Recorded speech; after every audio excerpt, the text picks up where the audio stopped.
took kind of two names, one being a fake name. And And I got my headset on, so we get rid of that shit. And I mean, so I guess the first thing we should talk about is why we changed our name. just today, I've had several people, and even more, since we changed our name or announced it at the beginning of the year. Why did we change our name? And I think it's an interesting story, but it's one I think that every business can kind of take away from. Well, I guess the first thing is why a name change? Mm. And I guess part of it is our accountant. Nobody likes accountants, but I actually like mine. Ours is not, yeah. He's nice. He's a good guy. He's honest and everything else. Mm. And, well, my wife has a business. Mm. I had a business. Mm. And, well, do you pay an accountant twice? Or do you pay an accountant once? Good point, yeah. And, well, in our case, we decided to make JM2 kind of the umbrella company. And also, to save on accounting fees, we made Business YETI a division of JM2. And we made my wife's business a division, which is Holly's Hobbies. Mm. But we also have a few other things that are going to be coming out throughout the year, which will be other divisions. Right. Which will just save on accounting fees. Right. And, at the same time, there's an interesting reason behind the name YETI. And I know there's internal talk in the company of, we have mentioned Yetis before, but there's another reason why we chose them. So, well, the biggest is everybody thinks or they know a Yeti exists. yeah. But yet nobody has ever seen one.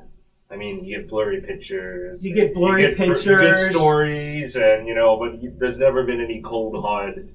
Here's a Yeti. Yeah, there's no proof. Right. And we feel a marketing company should not say, "Oh, we're the marketing company for X," or "We're doing this for Y." We believe the marketing company should always be behind the scenes and not bragging about who their latest customer is. Right. A marketing company should be working for you, the client. Absolutely. They should be helping you grow. And they should be silent. Right. I mean, it's nice to brag and boast if you want to boost your ego. That's right, and that's what I'm going to say. It's not a bad thing necessarily, but if you're spending all your time boosting and stroking your ego, how much time are you really spending on boosting and stroking the people that you're supposed to be helping? Exactly. Mm.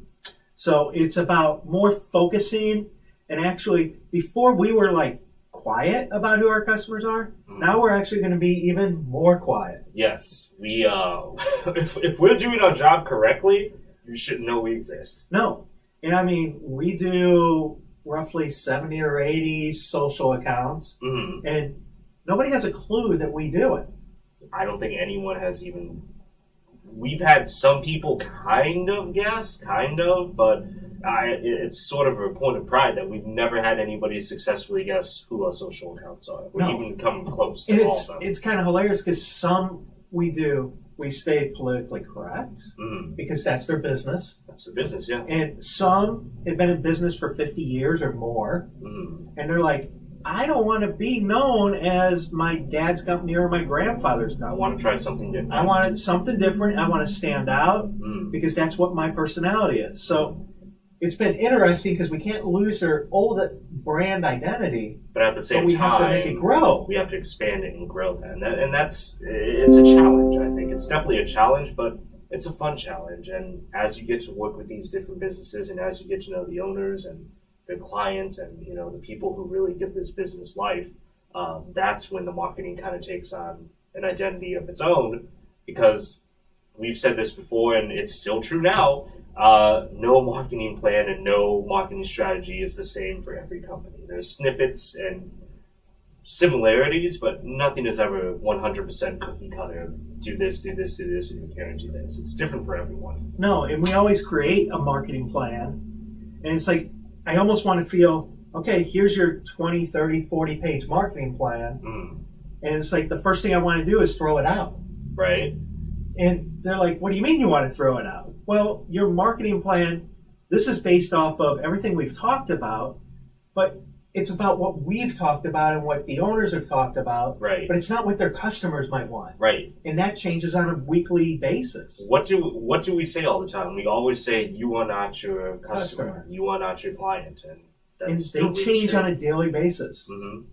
That even applies to us, I would say. We change on a daily basis. And we have our pillars that we always stick to, like the old chestnuts that we know that work. But I think a sign of being a successful marketing company is also knowing how to adapt, how to change, how to pay attention to the way trends are changing and where they may potentially change in the future. And that's something that not to brag, but I think that's something we do on a daily basis, I would say. We sort of have to, but it goes back to the foundation of the company. Mm. The company was not started as a web design company, a marketing company, a search engine optimization company. Mm. We started as a software development company, and it's actually the biggest part in revenue to the entire company. Mm.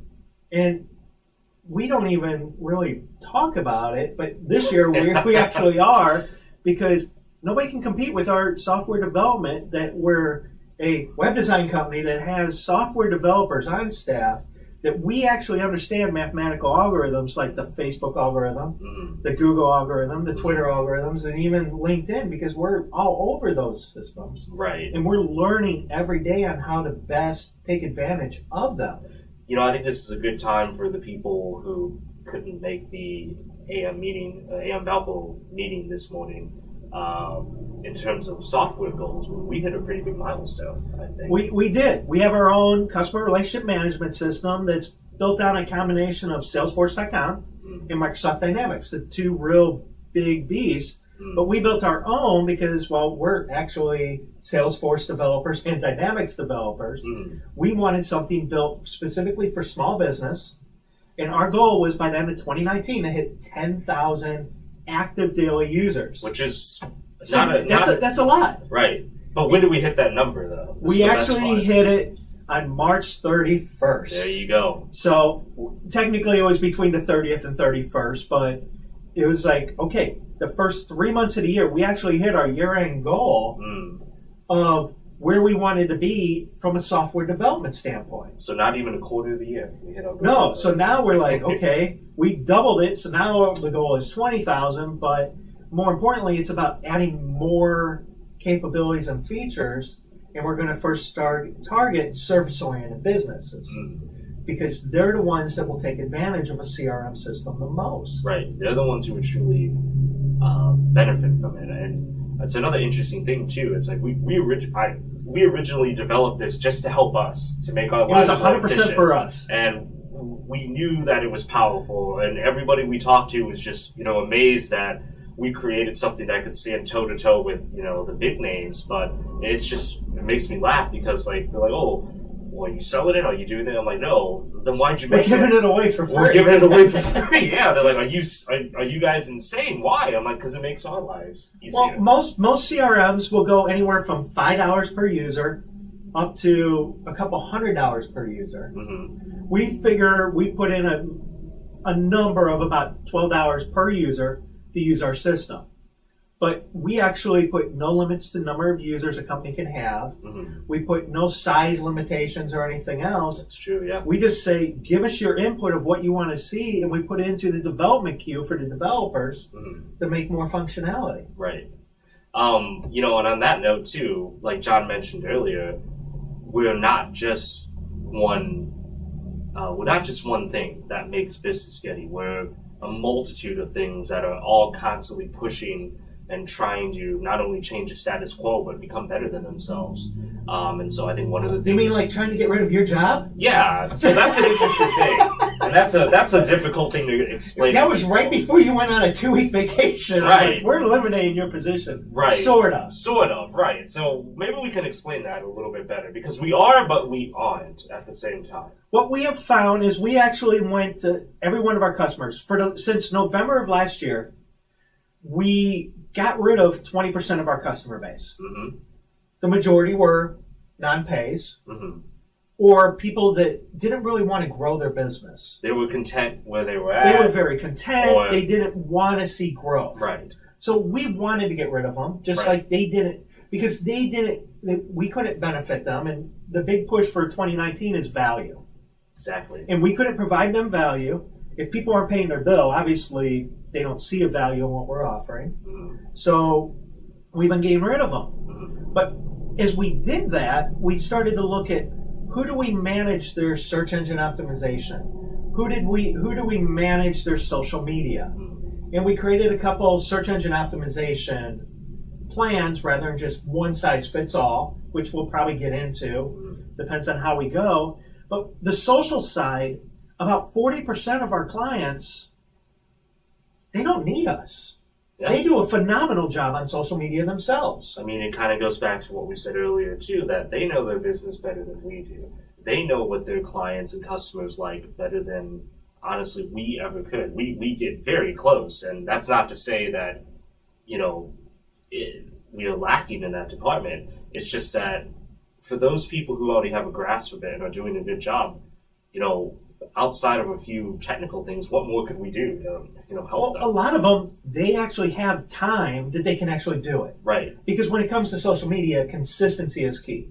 100%. And so the ones that we looked at, they actually had the capability of doing the consistency themselves and were disciplined enough to be able to do that. Mm-hmm. So we've been talking with them and helping coach them on how they can do it themselves. Mm-hmm. But then we started thinking, there's probably a lot of people out there that, one, aren't our customers, and that they want to do it, but they want to do it the right way. Right. But everybody's like, give me money and I might teach you a trick or two, but I'm not going to teach you everything. Because then why would you use us, right? Exactly. But we're doing it a little bit differently. We're doing it 100% differently because, one, we already hit our 2019 goals. Yes. So we're 9 months ahead of schedule. Yes. Which is phenomenal from a company standpoint as a business owner. Right. I'm already there. So it's like, all right, we've hit that goal. How can we basically say thanks to everybody, whether you're a customer or not? And I came up with while Kyle was sort of on vacation, and I'm calling it Crazy Social. And the reason it's called Crazy Social is, one, it's 100% free. And that kind of makes it crazy in of itself, but kind of everything I do is kind of a little bit crazy and nuts. But it's going to be one day a month, starting in June, where we're going to have it limited seating. We'll probably record it, so we might display it online or we might not. Who knows? But everybody going in is going to be taught how to maintain and run your own social media campaign, start to finish. And this isn't just simple, how to log into Facebook, how to do a Facebook post, how to do a LinkedIn post, how to do a Twitter post. No. We are essentially, for lack of better words, telling you how we're doing our job so we can give your business and your social media team the tools they need to succeed and to get your message out there. And it might seem a little crazy to do it for free, but you know what? We're very happy with the number of customers we have. We do have a couple hours every week that we can give away. So it's our way of giving back to the community, thanking everybody. And yeah, we might lose a customer or two during the process. We're not looking to add, but we're not going to turn them away either, unless it doesn't fit our mold. Because part of the name change was defining who our customers are, that, one, we know we can help. Right. And, well, some of them might not have the revenue or they have a lot of time on their hands, so they can do their own social.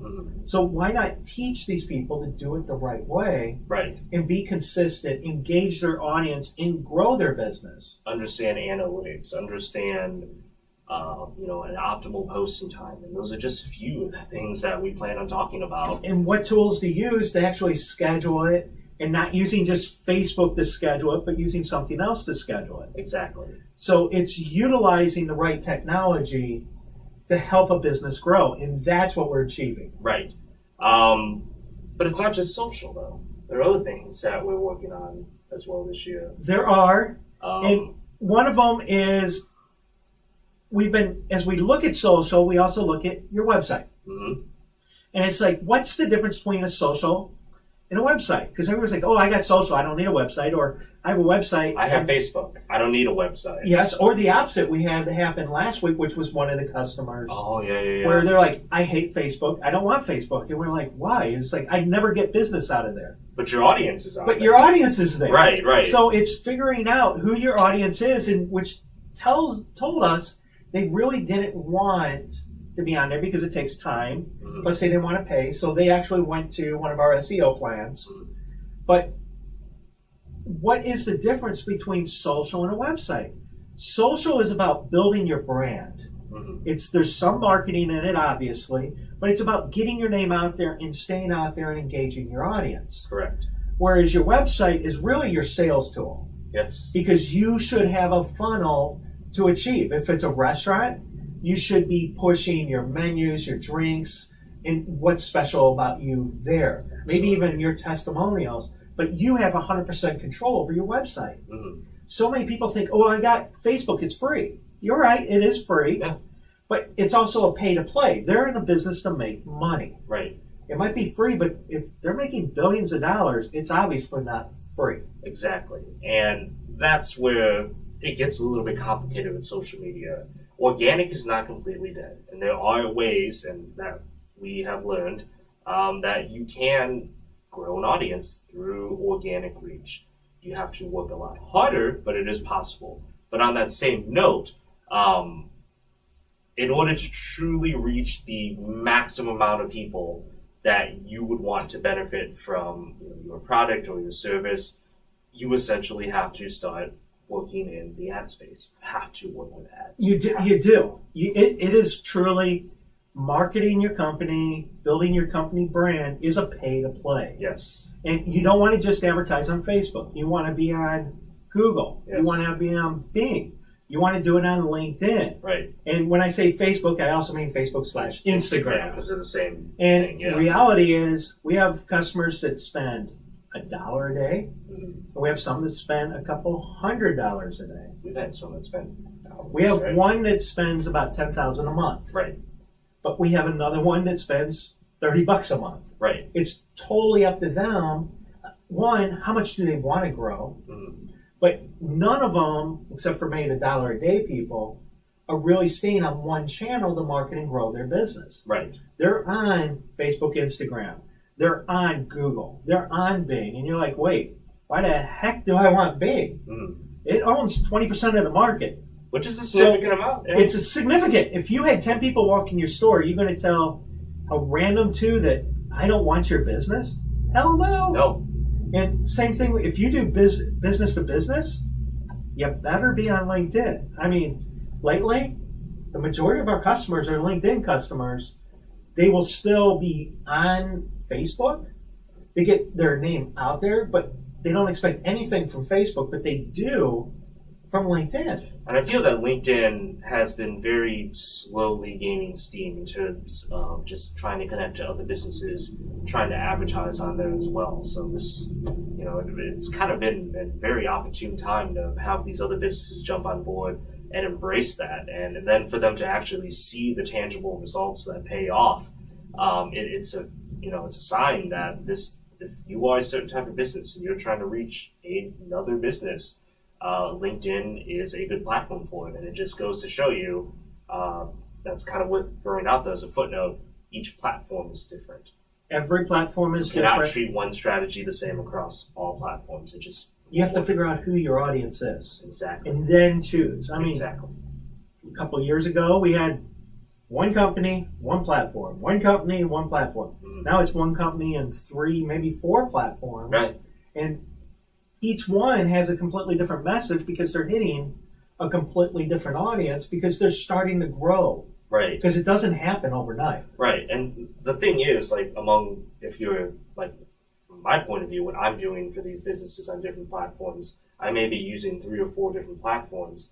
The end goal is always going to be the same, but the methods to reach that end goal vary from each platform. And then even on your side, from the website, each one serves as a different tool. Each one serves as a different role, but by using them to work together, that's how we achieve the results that make the clients happy, and that's how we get them the results that ultimately get people walking through the door, signing up for the service, and the results that count the most. It's that value proposition. You get them to the website.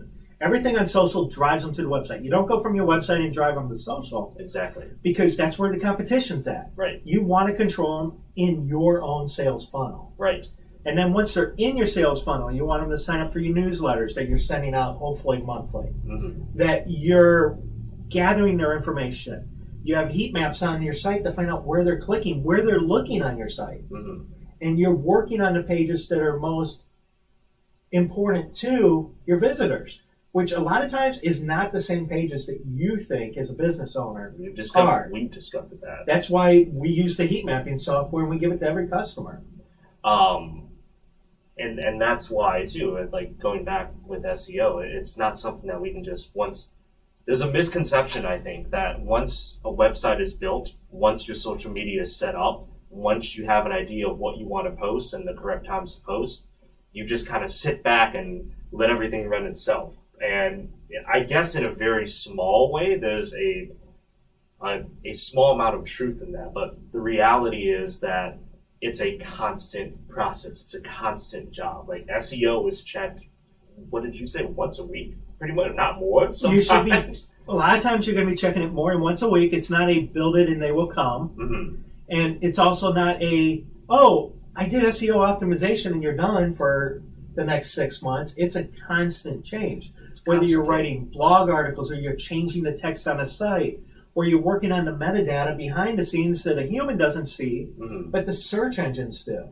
When I first started with social media years ago, I'm like, I'll check once a week and it'll be fine. And, for a period of time it was, but, now it's getting to the point I have to check daily. And it's not because I'm just so obsessed over it, well, even though I am, it's because that's how fast things change. And again, it goes back to what we were talking about even earlier. Being able to adapt is a strong key. And I guess that ties into the whole thing. Like right now, why are we doing this video and why are we speaking live? Well, we're kind of showing people how easy it is. Mm-hmm. Now, obviously, the background's different than what we had before. Right, switching up a little bit. It's a permanent switch up, we think. Before, it took us 20 to 30 minutes to set up. Yeah. So why do we want to spend a half hour every week doing that when we're only talking for like a half hour or so? Yeah. So it's like, all right, we're actually in my office. We align where my tablet's going to be because this is running off of a regular laptop or tablet. Mm-hmm. We put markers on the table with painter's tape, said this is where it will be. Mm-hmm. We set up the tables and we're done. Mm-hmm. So now Kyle's actually going to come in and say, I have something to talk about. Right. So I'll load up our software, which is free software. So technically the laptop's the only expense. Right. I mean, I intentionally didn't plug in our YETI mic mm-hmm. because I wanted everybody to see how easy it was. And that's the thing we hear all the time. Well, I can't do it. I don't have the setup. And a good setup, we're not discounting a good setup or discrediting it because it's good. But we're also using this to show that anybody can do it. Anybody can do it, and you don't need to be limited by the technology you have, unless you just, have a potato.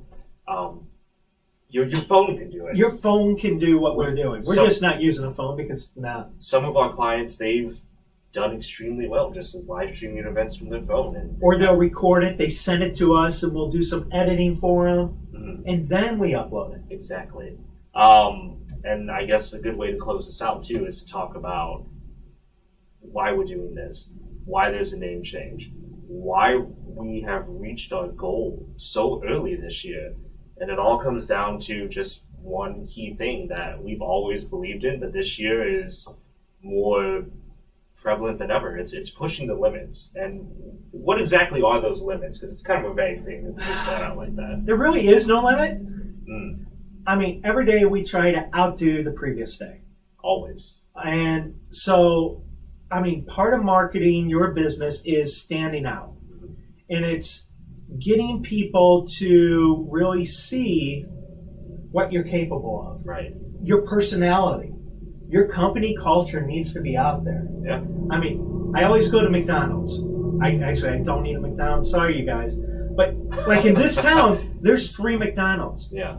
You ask somebody which one's their favorite, they will tell you 1 of the 3. Mm. Or which one of the Starbucks? Because there's, what, 3 or 4 in this town. Right. And so everybody has their favorite. And if you ask them why, it's not the drink, because you can get the same Big Mac or coffee at those places. It's about the employees, the culture. That's what marketing is. It's the culture, and it builds your brand. It gets you out there. And from the smallest business to the largest, Fortune 500 company in the world, everybody has a culture. They do. The thing that kills me is when people say, well, we don't have any culture. We're just a business. That's not true. You have a culture. You may have just not identified it yet. Not yet. Not yet. But you will. But you will. Exactly. You will. And it just takes time. And I think that's one of the last things to note. For us to figure out who we were, it took over 5 years. Mm-hmm. We try to get people to realize this is not a sprint. It's a marathon. Right. And you need to be practicing it. You have to be doing it every day. And you just have to do the right things. Right. And whatever your core values are, stick to them. 100%. Even in the face of if your industry is changing, if this is what's made your business and this is what's brought you this far, you have to stick by it. Because if you waver from that, then nothing separates you from everyone else. You're just like everyone else. And businesses survive. They become known. They become famous by being defined by who they are. That's very true. And again, you can change, you can adapt, you can grow, but to constantly waver or to not really have, a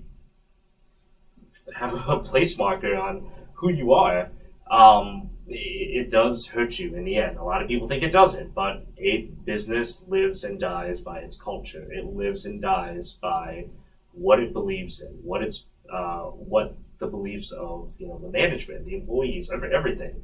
Who are you? Basically, it's the throwaway phrase and question that we ask all the time. But for a business, it's always been prevalent, and I think now that we have the ability to tell the stories of these businesses on such a large and widespread scale than before, it's starting to become more prevalent in terms of who our culture is. And culture, your story, is becoming more of a forefront than anything. Because people, at the end of the day, even if they say they don't, they want to hear it. We all want to hear your story. Everybody has a story. And if you say you don't have a story, you're wrong. I mean, plain and simple, you are wrong. You started your business, you work at a company, and you have a story related to that. Exactly. Nobody just, gets a business. It doesn't magically appear overnight. Like, oh, I woke up and a business was magically there making millions of dollars. And even if you did, that's a story right there. Right there's a great... Exactly. If that happens to you, I want to hear it. I'm interested in that story. But yeah, it's pushing the limit is something we've always done. But this year, it's something that matters to us more than anything. We decided very early on in the year, this is a year we were not only going to challenge ourselves to grow and become better, we're going to challenge everyone around us to grow and become better. Because that's ultimately what we want to see. When everybody grows and matures and becomes a better business, a better individual, a better group, the world becomes a better place. The world becomes a better place, and it only benefits the people who utilize the services in the end.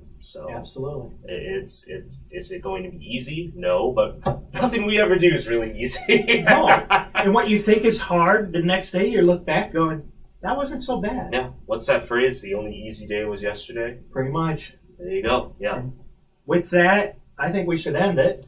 This is a good point to end. Because, well, today seems pretty tough, so maybe tomorrow, today will look easy. There you go. I only easy day was yesterday. Yep. I'm looking forward to it already. All right. Thanks. I'm John. I'm Kyle. We'll talk to you later. See you soon.